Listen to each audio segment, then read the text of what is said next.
아니, 이 나라는 길바닥에 돈이 썩어납니까? 어떻게 현금 뭉치가 든 지갑이 그대로 돌아올 수 있냐고요? 세계 최고 정보기관 모사들 고위 간부의 딸이자 마주치는 모든 사람을 잠재적 범죄자로 의심하던 이스라엘 0.1% 천재 소녀. 그녀가 지금 서울 명동 한복판 길바닥에 털썩 주저앉아 짐승처럼 오열하고 있습니다. 언제 전쟁이 터질지 모르는 위험한 나라라며 한국을 얕잡아보고 코웃음치며 입국했던 그들입니다.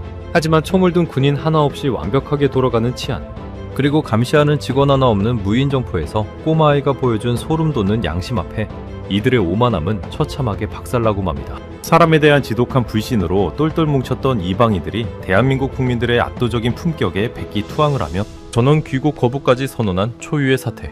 콧대 높던 이스라엘 수재들을 완전히 무릎 꿇게 만든 대한민국의 진짜 기적은 과연 무엇이었을까요? 지금 그 충격적인 현장을 확인해 보십시오.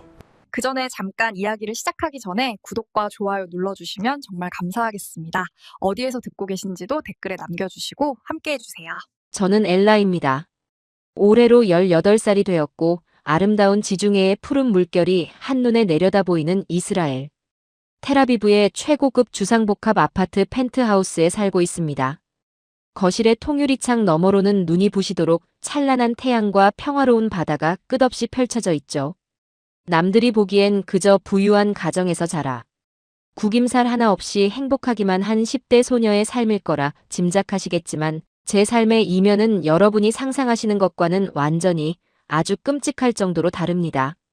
제가 매일 바라보는 그 아름다운 통유리창은 사실 어지간한 총탄으로는 흠집조차 낼 수 없는 최고 등급의 두꺼운 방탄유리입니다. 제 아버지는 전 세계가 그 이름 석자만 들어도 등골이 서늘해진다는 이스라엘의 최고 정보기관 모사드의 고위 간부이십니다. 아버지는 저를 그저 평범하고 사랑스러운 딸로만 키우지 않으셨습니다. 제가 걸음마를 겨우 떼고 세상을 향해 옹알이를 시작할 때부터 아버지가 저에게 가장 먼저 그리고 가장 가혹하게 가르치신 것은 다름 아닌 사람을 완벽하게 의심하는 법이었습니다. 엘라, 내 딸아. 명심해라. 이 세상에 대가 없는 이유 없는 호의란 절대 존재하지 않는다. 누군가 길에서 너에게 환하게 웃으며 친절하게 다가온다면 너는 그 사람의 미소를 볼 것이 아니라 그 사람의 등 뒤에 감춰진 칼날이나 독극물부터 파악해야 해. 주인이 보이지 않는 가방은 누군가 실수로 놓고 간 것이 아니라 언제 터질지 모르는 시한폭탄이고 매일 아침 인사를 나누는 평범해 보이는 이웃은 언제 너의 목숨을 노릴지 모르는 적의 스파이일 수 있다. 이 서늘한 경고는 제가 평생을 하루도 빠짐없이 귀에 못이 박히도록 들으며 자라온 아버지의 절대적인 가르침이었습니다. 실제로 저희 가족의 삶은 언제 터져버릴지 모르는 위태로운 시한폭탄 그 자체와 같았죠. 주말 오후 전망 좋은 노천 카페에 앉아 친구들과 달콤한 브런치를 먹으며 웃고 떠들다가도 도시 전체를 찢어놓을 듯한 날카로운 적색 공습. 사이렌이 울려 퍼지면 우리는 입에 물고 있던 포크를 모두 내팽개치고 90초 안에 건물 지하 깊숙한 곳에 있는 방공호로 미친 듯이 뛰어들어가야만 했습니다. 육중한 강철문이 무겁게 닫히는 그 서늘한 어둠 속에서 머리 위로는 우리의 미사일 방어 체계인 아이언돔이 날아오는 적의 로켓을 공중에서 요격하며 고막을 터뜨릴 듯한 둔탁한 폭발음을 쉴 새 없이 쏟아냈습니다. 콘크리트 천장에서 하얀 먼지가 눈송이처럼 뚝뚝 떨어지는 그 비좁고 습한 벙커 안에서 우리는 공포에 질려 서로의 차가운 손을 꽉 쥔 채 숨소리조차 제대로 내지 못하고 그 끔찍한 시간이 지나가기만을 기도해야 했었죠. 길거리를 걸을 때도 5m 간격으로 방탄조끼를 입고 소총으로 무장한 군인들이 서 있고 교차로마다 육중한 장갑차가 버티고 서 있는 광경을 보는 것이 저에겐 너무나 당연하고도 지루한 일상이었습니다. 언제 어디서 날아올지 모르는 총구와 국경을 겹겹이 에워싼 철조망, 그리고 인간에 대한 지독한 불신만이 우리의 연약한 생명을 지켜줄 수 있는 유일한 방패라고 굳게 믿었던 겁니다. 제가 다니는 하레알 국제학교는 이스라엘을 넘어 세계를 움직일 정재계 최고 위층의 자녀들이 모인 엘리트 양성소입니다. 제 단짝 친구인 타마르의 아버지는 현직 국방부의 핵심 장성이시고 늘 책상머리에 앉아있는 노암의 어머니는 냉철하기로 소문난 이스라엘 대법관이시죠. 우리는 유치원 시절부터 영어, 프랑스어 등 4개 국어를 유창하게 구사하도록 훈련받았고 남들은 대학에 가서나 배울 미적분과 고급 코딩을 초등학생 때 마스터했습니다. 하지만 그와 동시에 우리는 너무나 비극적이게도 M16 소총의 사격술과 살상 무기 다루는 법, 그리고 화생방 테러에 대비한 방독면 착용법을 정규 과목으로 함께 훈련받아야만 했습니다. 세상에서 가장 영특하고 똑똑한 아이들이 모인 곳이었지만 역설적이게도 세상에서 가장 죽음을 두려워하고 매사에 겁이 많은 아이들의 수용소이기도 했던 것이죠. 저희의 삶을 송두리째 뒤흔든 사건은 어느 평범한 수요일, 물리학 수업 도중에 일어났습니다. 칠판에 복잡한 수식을 적어 내려가던 담임 선생님께서 갑자기 분필을 탁 내려놓으시더니 폭탄 선언을 던지셨습니다. 다들 주목해라. 다음 달에 떠날 너희들의 졸업반 수학여행 목적지가 최종적으로 확정되었다. 바로 대한민국 서울이다. 그 순간 쥐 죽은 듯 고요하던 교실 안은 완전히 발칵 뒤집히고 말았습니다. 아이들은 책상을 내리치며 비명을 지르다시피 격렬하게 항의했었죠. 선생님, 지금 장난하십니까? 거긴 바로 머리 위에 북한이라는 예측 불가능한 적과 총부리를 겨누고 대치 중인 위험천만한 휴전 국가잖아요. 심지어 핵무기까지 가지고 있다고요. 언제 미사일이 날아와서 다 죽을지 모르는 세상에서 제일 위험한 화약고인데 학교가 미쳤다고 거길 우리를 보냅니까? 스위스 알프스나 뉴질랜드 같은 평화롭고 안전한 곳으로 당장 목적지를 바꿔주세요. 저 역시 마찬가지 생각이었습니다. 대한민국이라는 나라가 최신형 삼성 스마트폰과 거리를 누비는 현대자동차를 만들어내는 대단한 기술 강국이라는 사실쯤은 익히 들어 알고 있었지만 동시에 우리 이스라엘처럼, 아니 어쩌면 우리보다 더 심각하게 언제 전쟁이 터질지 모르는 일촉즉발의 분단 국가라는 인식이 너무나 강하게 머릿속에 박혀 있었기 때문입니다. 그날 오후 집에 돌아가 아버지의 서재 문을 두드리고 조심스럽게 수학여행 동의서를 보여드렸을 때 평소 어떤 끔찍한 첩보 앞에서도 눈 하나 깜짝하지 않을 만큼 냉철하시던 아버지조차 얼굴이 하얗게 질리며 자리에서 벌떡 일어서셨습니다. 안 된다. 절대 단 한 발자국도 그곳에 널 보낼 수 없다. 한국은 우리 이스라엘보다 훨씬 더 위험할 수도 있는 시한폭탄 같은 나라야. 북한의 특수부대가 언제 철책을 넘을지 모르고 테러의 위협이 항상 도사리는 그 끔찍한 곳에 내 금쪽 같은 딸을 제 발로 걸어 들어가게 할 수는 없어. 아버지는 두꺼운 책상을 주먹으로 세차게 내리치며 극구 반대하셨습니다. 하지만 정말 이상하게도 아버지의 그 강경하고도 필사적인 반대가 제 마음속 깊은 곳에 숨어있던 묘한 오기와 반항심을 강렬하게 자극하고 말았습니다. 우리와 똑같이, 아니 우리보다 더 심각한 전쟁의 위협 속에 살아가고 있으면서도 도대체 어떻게 그 나라의 또래 아이들은 넷플릭스에 나오는 드라마 속에서 저렇게 해맑게 웃고 화려한 K-팝 아이돌의 노래에 맞춰 열광할 수 있는지 그 진짜 이유가 미치도록 궁금해졌던 겁니다. 정부가 만들어낸 거짓된 세트장인지 아니면 진짜 평화인지 내 두 눈으로 똑똑히 확인해야만 직성이 풀릴 것 같았습니다. 저는 며칠을 시금전폐하고 울고불고 고집을 피웠고 결국 자식 이기는 부모 없다는 말처럼 아버지는 깊은 한숨을 내쉬며 마지못해 동의서에 서명을 해주셨습니다. 대신 제 커다란 짐 가방 맨 밑바닥 깊숙한 곳에 위성 연결이 가능한 군용 GPS 위치, 추적기와 시야를 즉시 멀게 만드는 초강력, 호신용 페퍼 스프레이를 억지로 찔러 넣어주시며 신신당부를 하셨죠. 엘라, 무슨 불길한 느낌이 들거나 아주 작은 소란이라도 생기면 뒤도 돌아보지 말고 그 누구도 믿지 말고 곧장 이스라엘 대사관으로 뛰어들어가야 한다. 세상에 믿을 놈은 아무도 없어. 아버지의 그 무겁고도 차가운 당부를 가슴 한구석에 무겁게 새긴 채 저는 마침내 한국행 비행기에 오르게 되었습니다. 텔아비브의 벤구리온 국제공항을 떠나던 날 우리는 터미널 입구에서부터 자동소총으로 무장한 군인들의 삼엄하고 날선 경계와 마약과 폭발물을 귀신같이 찾아내는 셰퍼드, 탐지견들의 거친 숨소리를 들으며 비행기에 탑승했습니다.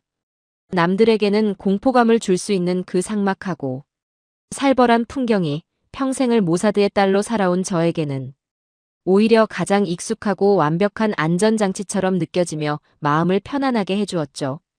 장장 11시간이라는 뼈가 저리도록 긴 비행 끝에 드디어 기내 스피커를 통해 기장님의 안내 방송이 흘러나왔습니다. 승객 여러분, 우리 비행기는 곧 대한민국 인천국제공항에 착륙할 예정입니다. 현재 현지 시각은 밤 11시 30분, 기온은 다소 쌀쌀합니다.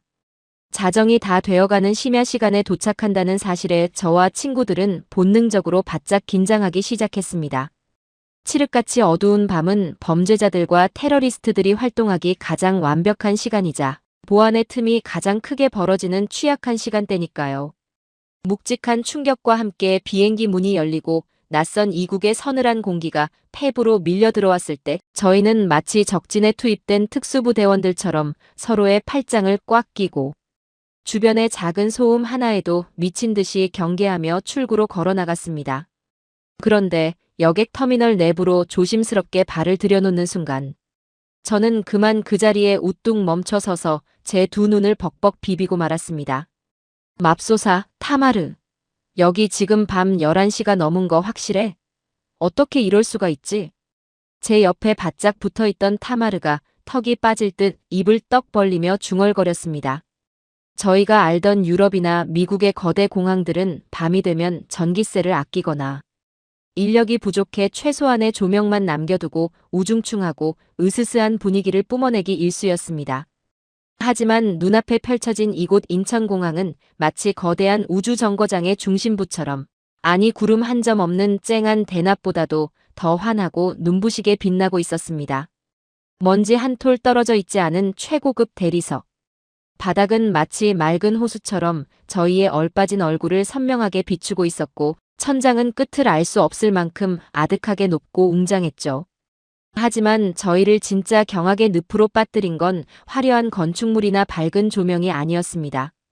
엘라, 이거 진짜 이상해. 내 눈이 잘못된 건가?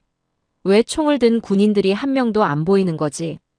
장갑차는커녕 허리에 곤봉 하나 찬 경찰조차 코빼기도 안 보이잖아.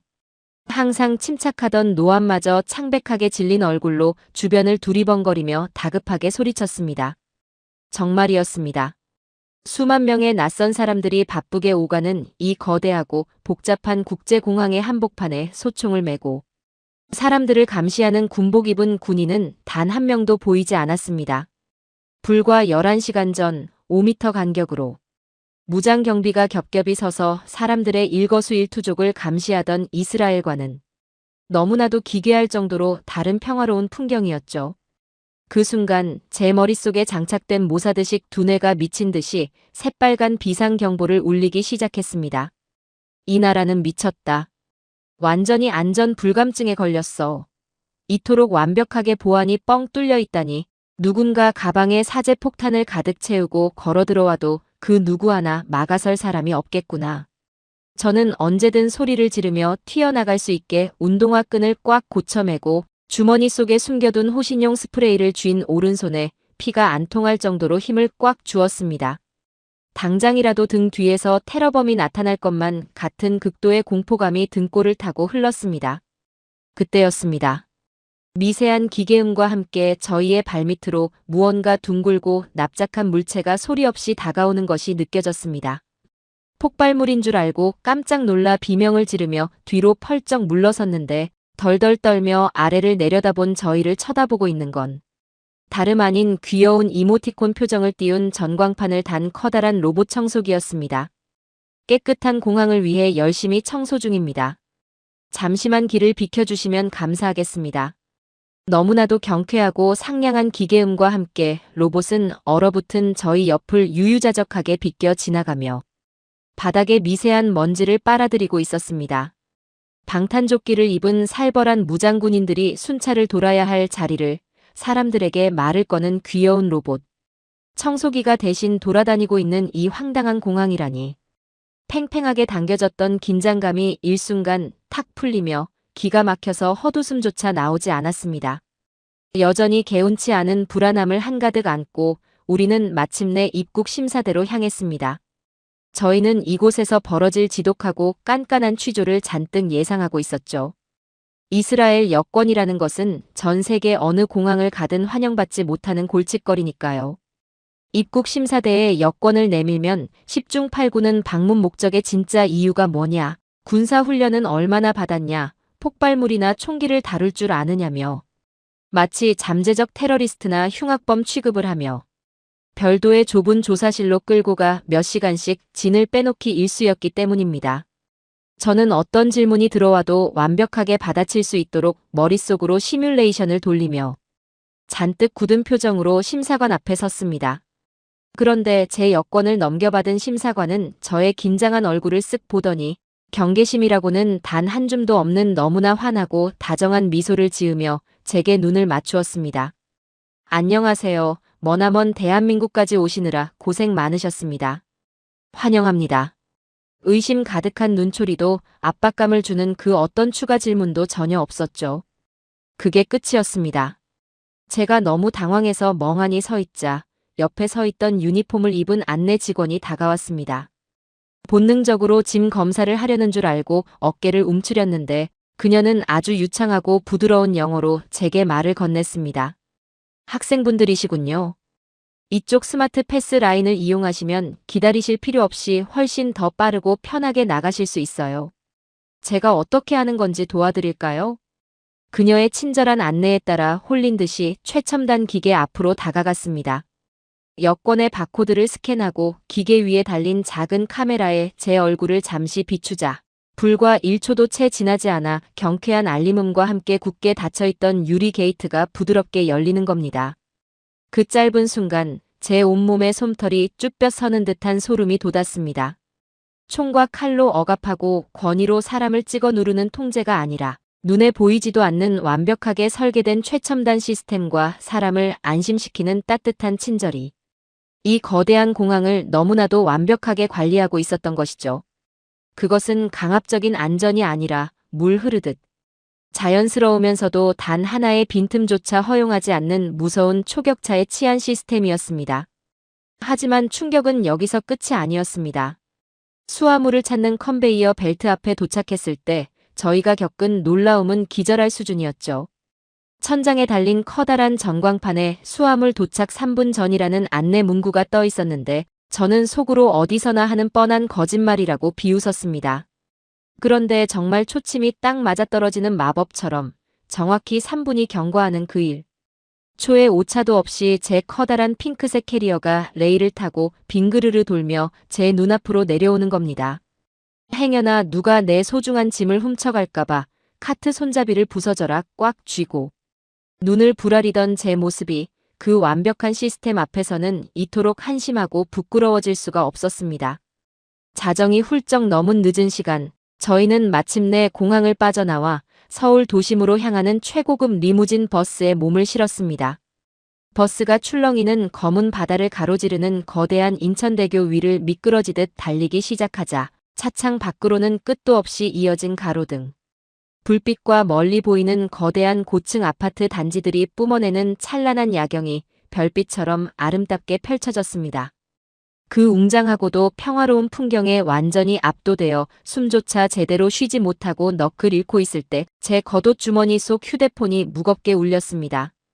직감적으로 텔아비브의 모사드 지하작전 상황실에서 모니터를 뚫어져라 노려보고 계실 아버지임을 알 수 있었죠. 엘라, 내 딸. 무사히 도착했느냐? 공항의 무장병력 배치 상태는 어떠냐? 주변에 수상하게 서성이는 사람은 없었고 거긴 항상 위험이 도사리는 곳이다. 한시도 경계를 늦추지 말고 항상 주변을 살펴야 한다. 저는 평화롭게 흐르는 한강의 눈부신 불빛과 새벽 1시가 다 되어가는 늦은 밤임에도 불구하고 너무나 평온한 표정으로 짐 하나 없이 홀가분하게 거리를 걷는 사람들의 믿을 수 없는 풍경을 번갈아 바라보았습니다.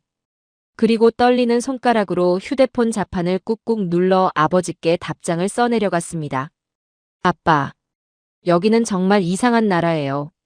공항에도 도로에도 사람들을 감시하고 통제하는 총을 든 군인이 단 한 명도 보이지 않아요. 우리가 매일 듣던 끔찍한 경고 사이렌 소리도 거리를 막아선 장갑차도 없고요.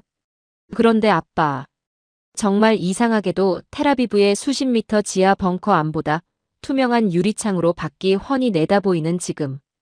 이 버스 안이 1000배, 아니 10,000배는 더 안전하게 느껴져요.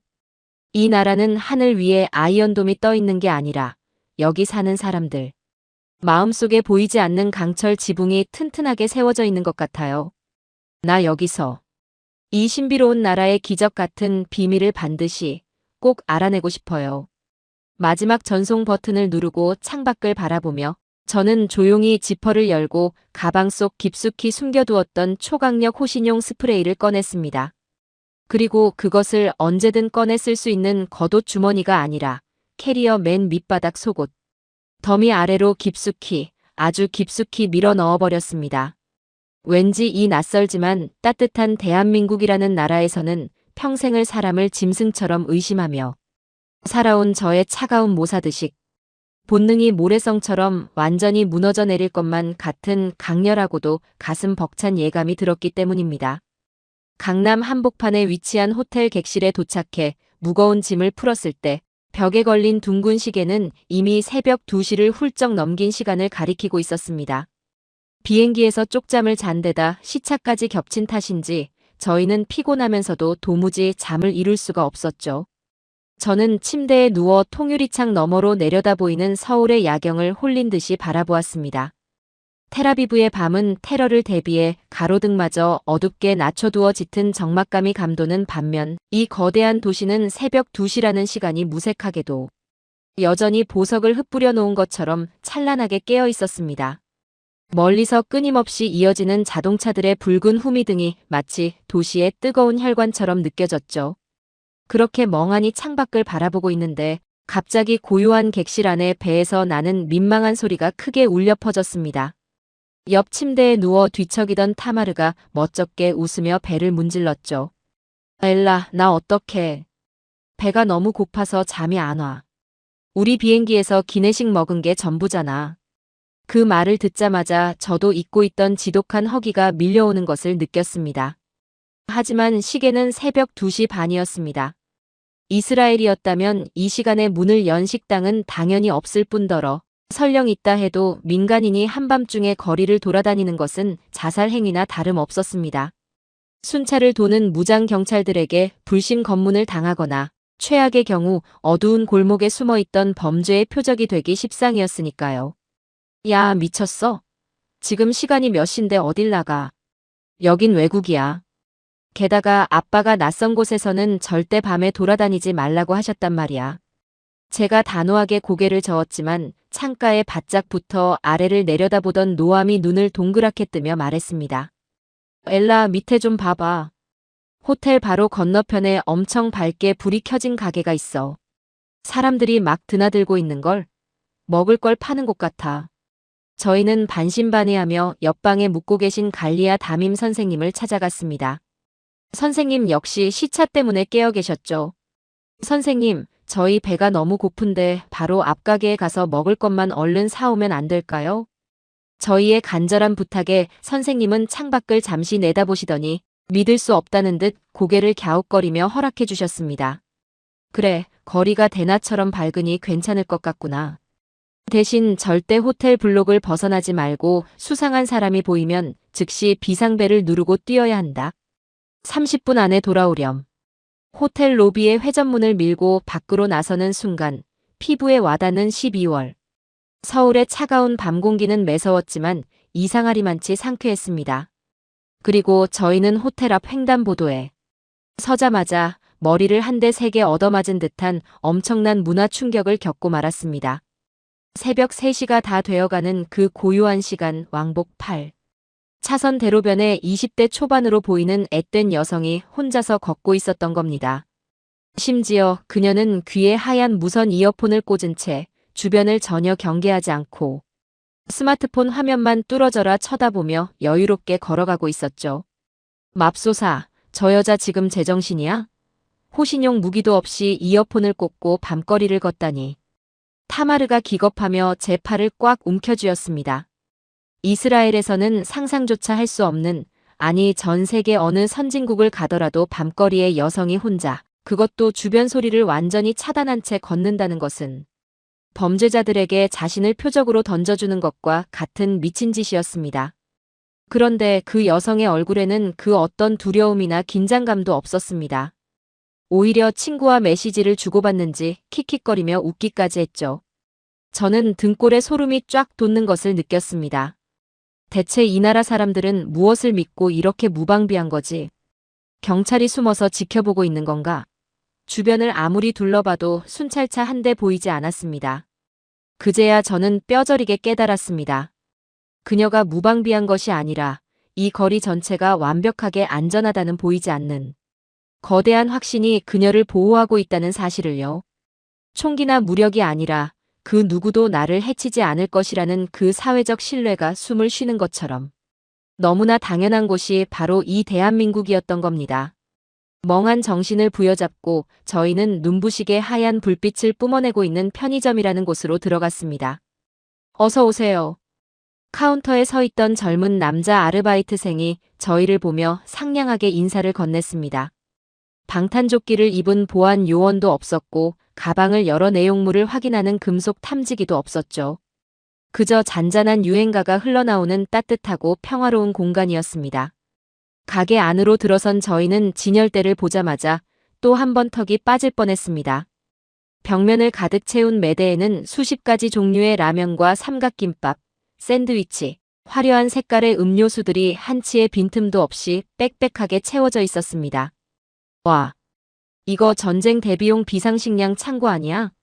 어떻게 음식들을 이렇게 산더미처럼 쌓아놓고 팔 수가 있지? 노암이 감탄을 금치 못하며 진열대를 쓸어내렸습니다. 저희 이스라엘 사람들은 항상 전쟁의 공포를 안고 살기 때문에 마트에 생필품이 들어오면 언제든 지하실에 쟁여두기 위해 사재기를 하는 것이 일상이었습니다. 마트 진열대가 텅텅 비어있는 것을 보는 건 아주 흔한 일이었죠. 그런데 북한의 미사일 위협을 머리에 이고 사는 이 나라. 사람들은 내일 당장 전쟁이 날 것이라는 공포 따위는 전혀 없다는 듯이 너무나도 풍요롭고 평온하게 음식들을 소비하고 있었습니다. 저희는 따끈한 컵라면과 난생 처음 보는 바나나 맛 우유, 그리고 소시지를 잔뜩 사들고 계산을 마쳤습니다.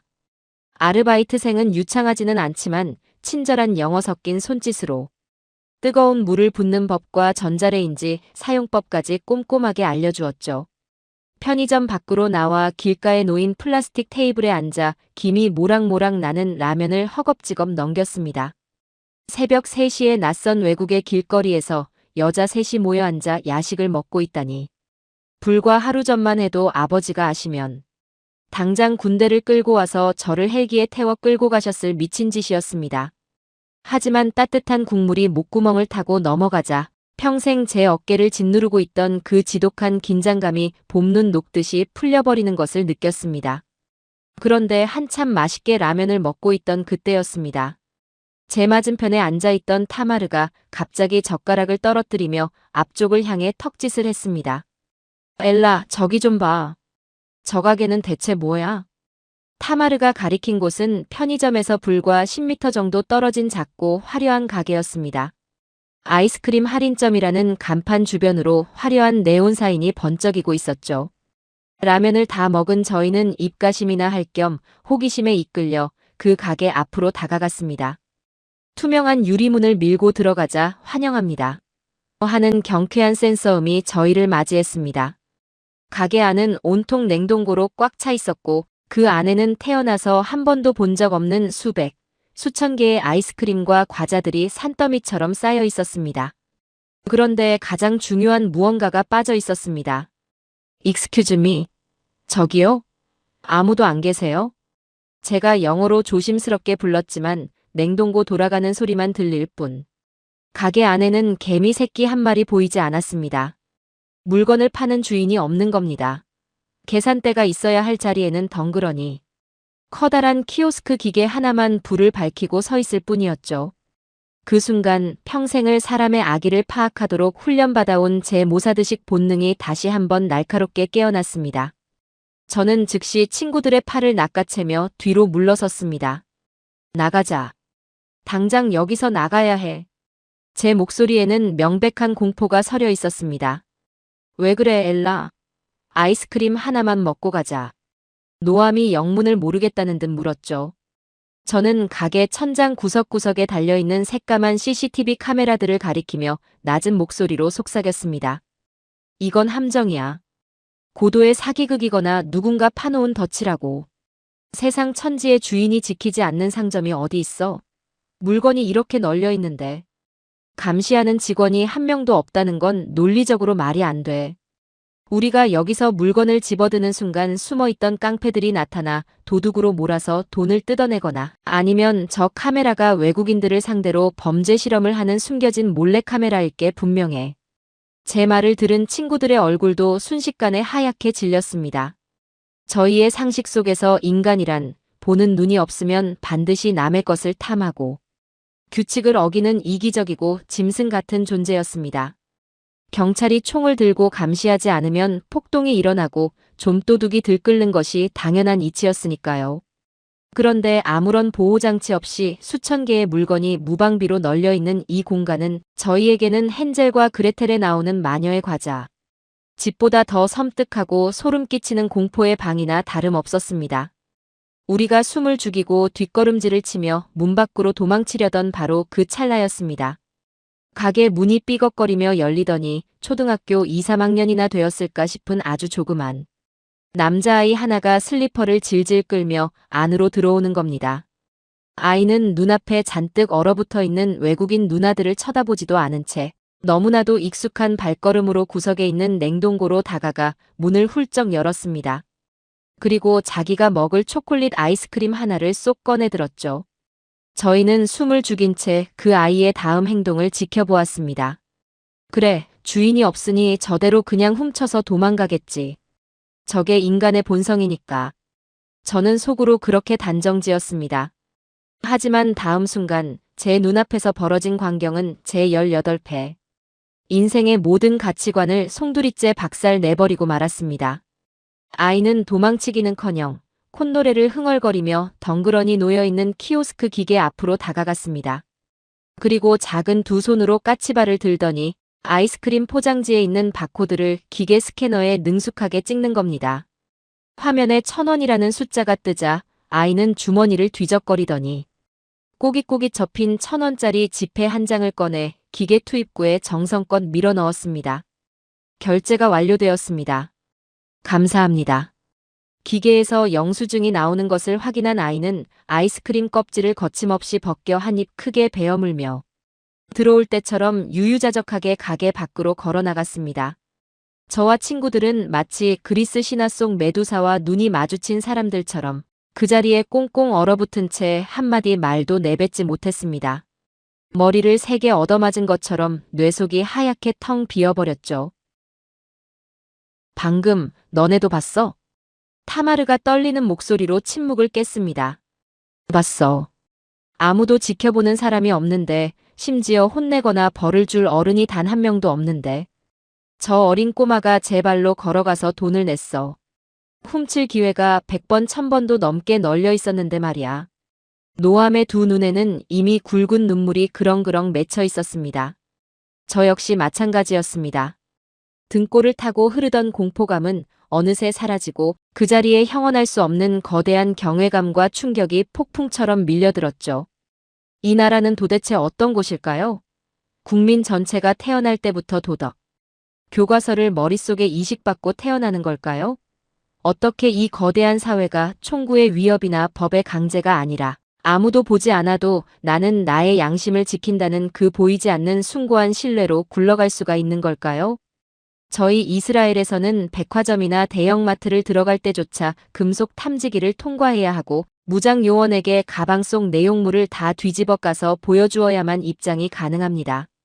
타인을 끊임없이 의심하고 경계하는 것만이 내가 살아남을 수 있는 유일한 생존 방식이었으니까요. 그런데 이 나라 사람들은 서로를 철석같이 믿어주는 것을 생존의 방식이 아니라 삶의 기본 바탕으로 삼고 살아가고 있었습니다. 보이지 않는 총구가 사람들을 겨누고 있는 것이 아니라 보이지 않는 거대한 신뢰의 그물망이 이 도시의 밤을 그 어떤 요새보다도 더 견고하게 지켜주고 있었던 겁니다. 엘라, 내 아빠가 틀렸어. 노암이 코를 훌쩍이며 제게 말했습니다. 세상에 믿을 사람은 아무도 없다는 거, 이 나라에서는 틀린 말이야. 나 이 가게에서 아이스크림 하나 사 먹어보고 싶어. 훔치는 거 말고 나도 저 꼬마처럼 내 양심을 내고 사 먹을래. 저희는 홀린 듯이 냉동고로 다가가 각자 먹고 싶은 아이스크림을 하나씩 골라 들었습니다. 키오스크 기계 앞에 섰을 때 화면에는 친절하게도 영어 지원 버튼이 있었습니다. 결제 버튼을 누르고 신용카드를 꽂자 맑고 경쾌한 기계음이 울려 퍼졌습니다. 결제가 완료되었습니다. 이용해 주셔서 감사합니다. 평범한 자동응답기 소리일 뿐이었지만 그 순간 제 귀에는 그 소리가 마치 대한민국이라는 이 거대하고 품격 있는 나라가 저희를 향해 우리는 당신의 양심을 믿습니다. 편안하게 즐기십시오라고 다정하게 속삭여주는 위로의 목소리처럼 들렸습니다. 호텔로 돌아오는 길, 제 손에 들린 메론맛 아이스크림은 차갑게 얼어 있었지만 제 가슴 속에서는 그동안 단 한 번도 느껴보지 못했던 뜨거운 불덩이 같은 것이 세차게 타오르고 있었습니다. 평생을 모사드의 훈련 속에 갇혀 타인을 의심하는 법만 배웠던 18살. 소녀의 마음속에 자리 잡고 있던 차갑고 거대한 불신의 장벽에 돌이킬 수 없는 커다란 균열이 가기 시작한 겁니다. 전기가 만들어낸 화려한 불빛보다 더 눈부시게 빛나던 대한민국 사람들의 그 맑고 투명한 양심. 저는 침대에 누워 천장을 바라보며 다짐했습니다. 내일 밝아올 이 나라의 아침이 그리고 앞으로 펼쳐질 남은 여정이 제 인생을 영원히 바꿔놓을 것이라는 확신을 말이죠. 다음 날 아침 찬란한 햇살이 호텔 객실의 얇은 커튼을 뚫고 쏟아져 들어왔을 때 저희는 그 어느 때보다 가볍고 상쾌한 기분으로 눈을 떴습니다. 지난밤 작고 환한 무인 아이스크림 가게에서 겪었던 그 신선한 충격은 18개. 평생 저희의 피 속에 들러붙어 있던 지독한 공포와 긴장감을 하룻밤새의 마법처럼 씻어내 주었죠. 이날은 갈리아 선생님께서 저희에게 온전한 자유시간을 허락해 주신 날이었습니다. 목적지는 대한민국 뷰티와 패션의 성지이자 수많은 외국인 관광객이 몰려드는 거대한 번화가 바로 명동이었습니다. 지하철역 계단을 걸어 올라가 지상으로 나서는 순간 저희는 말 그대로 입을 다물지 못했습니다. 와, 세상에. 여기가 도대체 어디야? 사람 진짜 많다. 타마르가 두 눈을 반짝이며 소리쳤습니다. 끝이 보이지 않는 넓은 거리에는 각양각색의 옷을 입은 수만 명의 인파가 거대한 강물처럼 흘러다니고 있었습니다. 영어, 일본어, 중국어, 그리고 활기찬 한국어가 여기저기서 뒤섞여 들려왔죠. 이스라엘의 수도 텔아비브도 번화하긴 하지만 사람들이 이렇게 밀집해 있는 곳은 언제나 테러의 일. 순위 표적이 되기 때문에 늘 무거운 비장함과 경계심이 바닥에 깔려있기 마련입니다. 하지만 이곳 명동의 공기는 완전히 달랐습니다. 사람들의 발걸음은 솜털처럼 가벼웠고 얼굴에는 내일 당장 세상이 무너질지도 모른다는 불안감 따위는 티끌만큼도 찾아볼 수 없었죠. 저희는 가장 먼저 한국 화장품 브랜드들이 줄지어 있는 화려한 매장들로 뛰어들어갔습니다. 이스라엘의 10대 소녀들에게도 일명 K-뷰티는 유튜브를 통해서만 보던 전설이자 환상 그 자체였으니까요. 눈이 부시도록 환한 조명 아래 수천 가지 색깔의 립스틱과 반짝이는 섀도우들이 보석처럼 진열되어 있었습니다. 저희가 너클 잃고 화장품을 구경하고 있을 때 단정하게 유니폼을 입은 매장 직원이 환하게 웃으며 다가왔습니다. 어머, 학생들 피부가 너무 좋네요. 이 코랄빛 핑크색 립스틱 한번 발라볼래요? 정말 예쁘게 잘 어울릴 것 같아요. 직원은 너무나도 유창한 영어로 다정하게 말을 건네며 제 입술에 조심스럽게 립스틱을 발라주고는 커다란 거울을 보여주었습니다. 거울 속에 비친 제 모습은 매일 아침 총기 손질을 하고 방독면을 쓰던 딱딱한 훈련병의 얼굴이 아니라 그저 예쁜 것을 좋아하고 꾸미고 싶어하는 평범하고 사랑스러운 18살 소녀의 얼굴이었습니다. 그녀는 저희가 잠재적 테러리스트나 위험인물이 아닐까 의심하는 기색 하나 없이 오히려 예쁜 샘플 화장품을 양손 가득 쥐어주며 대한민국에서 예쁜 추억 많이 만들고 가요. 하고 손을 흔들어 주었죠. 그 조건 없는 친절에 가슴 한구석이 뭉클해졌습니다. 양손에 쇼핑백을 가득 든 저희는 거리에 길게 늘어선 길거리 음식 노점상들로 향했습니다. 달콤한 호떡, 매콤한 떡볶이, 고소한 냄새를 풍기는 회오리 감자와 닭꼬치까지. 먹거리에 천국이 따로 없었죠. 야, 이것 좀 먹어봐. 진짜 달콤하고 바삭해. 노암이 갓 구워낸 뜨거운 호떡을 호호 불어먹으며 세상에서 가장 행복한 미소를 지었습니다. 한 손에는 화장품 쇼핑백을 들고 다른 한 손에는 맛있는 간식을 든 채 사람들 사이를 깔깔거리며 걷는 이 평범한 일상. 저희는 살면서 단 한 번도 누려보지 못했던 10대 소녀로서의 당연한 권리를 지고 반대편 이방의 땅에서 처음으로 누리고 있었습니다.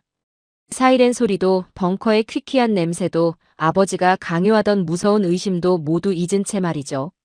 하지만 이스라엘의 소녀들에게 허락된 행복의 시간은 거기까지였을까요? 점심을 먹기 위해 사람들이 가장 붐비는 좁은 골목을 빠져나가던 바로 그때였습니다. 내 지갑. 앞장서서 걷던 타마르가 갑자기 제자리에 멈춰 서더니 날카로운 비명을 내질렀습니다. 타마르의 얼굴은 순식간에 종이장처럼 하얗게 질려 있었습니다. 그녀는 메고 있던 크로스백 안을 미친 듯이 파헤치기 시작했습니다. 없어. 내 분홍색 지갑이 없어졌어. 분명히 아까 화장품 계산할 때까지만 해도 가방 안에 있었는데. 그 순간 활기차고 평화롭던 명동거리가 일순간 숨막히는 지옥으로 변해버리는 듯 했습니다. 저희 주변의 공기가 싸늘하게 얼어붙었죠. 타마르의 그 분홍색 지갑 안에는 그녀의 여권과 신분증, 그리고 한국에서 쓰기 위해 달러에서 환전해온 비상금 50만 원이라는 큰 돈이 고스란히 들어있었습니다. 저희 이스라엘 사람들에게, 특히 해외에서 여권과 신분증이 든 지갑을 잃어버렸다는 것은 곧 죽음이나 다름없는 재앙을 의미합니다. 그 신분증이 테러리스트의 손에 넘어가 위조될 수도 있고 당장 신분을 증명할 길이 없어 대사관에 갇힌 채 고국으로 돌아가지 못하는 끔찍한 상황에 처할 수도 있으니까요. 타마르는 길바닥에 털썩 주저앉아 짐승처럼 엉엉 울기 시작했습니다. 어떡해. 나 이제 이스라엘로 못 돌아가. 아빠한테 맞아 죽을지도 몰라. 흑흑. 저는 타마르를 껴안고 진정시키려 애썼지만 제 가슴 속에서도 다시금 서늘한 공포와 끔찍한 불신이 독버섯처럼 피어오르기 시작했습니다.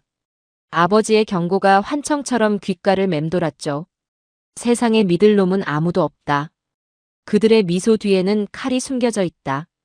그래, 지난밤 아이스크림 가게의 꼬마는 그저 운이 좋았던 것뿐이야. 사람 사는 곳은 다 똑같아. 저렇게 웃으며 지나가는 이 수많은 한국인들 중 누군가가 순진한 외국인 관광객인 우리를 노리고 고의로 부딪혀 지갑을 빼간 게 틀림없어. 소매치기, 퍽치기, 전문 범죄 조직. 조금 전까지 천사처럼 다정해 보이던 명동의 수많은 사람들이 순식간에 저희의 뒤통수를 노리는 잔혹한 범죄자로 보이기 시작했습니다. 18회 동안 제 뼛속 깊이 새겨져 있던 모사드의 본능이 다시 저를 완벽하게 지배해 버린 겁니다. 저희는 벌벌 떨리는 손으로 근처에 있던 한국인 경찰의 도움을 받아 파출소로 뛰어들어갔습니다. 어서 오세요. 무슨 일 있으십니까? 명동 파출소의 문을 열고 들어가자 단정한 제복을 입은 중년의 경찰관 아저씨가 자리에서 일어나며 물었습니다. 저희는 이스라엘의 차갑고 권위적인 경찰들을 떠올렸습니다.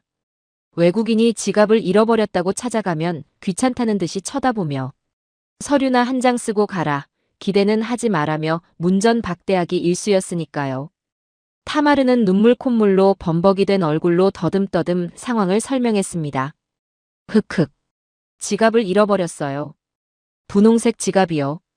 그 안에 여권이랑 우리나라로 돌아갈 비행기 표랑 현금 50만 원이 전부 다 들어있단 말이에요. 살려주세요. 그러자 놀랍게도 경찰관 아저씨의 표정이 마치 자기 진짜 조카의 일이라도 되는 것처럼 심각하게 굳어졌습니다. 그는 즉시 무전기를 집어들고 동료들에게 상황을 전파하더니 키보드를 빠르게 두드리며 관제센터에 전화를 걸었습니다. 학생들, 너무 울지 마요. 마지막으로 지갑을 꺼냈던 매장이 어디였죠? 몇 시쯤이었나요? 우리가 CCTV 싹 다 돌려서 확인해 볼 테니까 걱정하지 말고. 여기 소파에 앉아서 따뜻한 물 좀 마시고 있어요. 그는 귀찮아하는 기색은커녕 오히려 사색이 된 저희를 진심으로 다독이며 어떻게든 지갑을 찾아주기 위해 발 벗고 나서 주었습니다. 하지만 저는 경찰관의 친절에도 전혀 위로받지 못했습니다.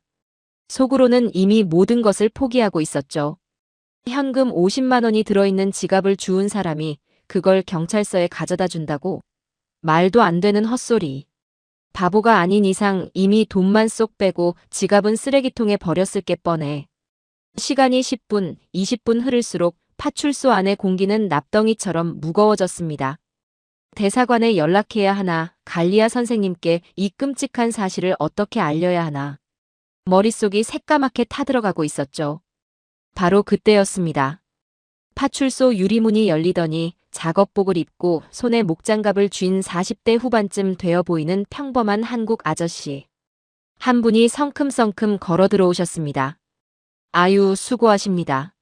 내가 저기 밑에 화장품 가게 골목에서 길을 쓸다가 이걸 주웠는데 말이야. 딱 보니까 외국인 학생이 잃어버린 것 같아서 얼른 뛰어왔지. 아저씨가 거친 손으로 경찰관의 책상 위에 툭 하고 내려놓은 것. 그것은 다름 아닌 타마르가 잃어버렸던 바로 그 분홍색 지갑이었습니다. 내 지갑.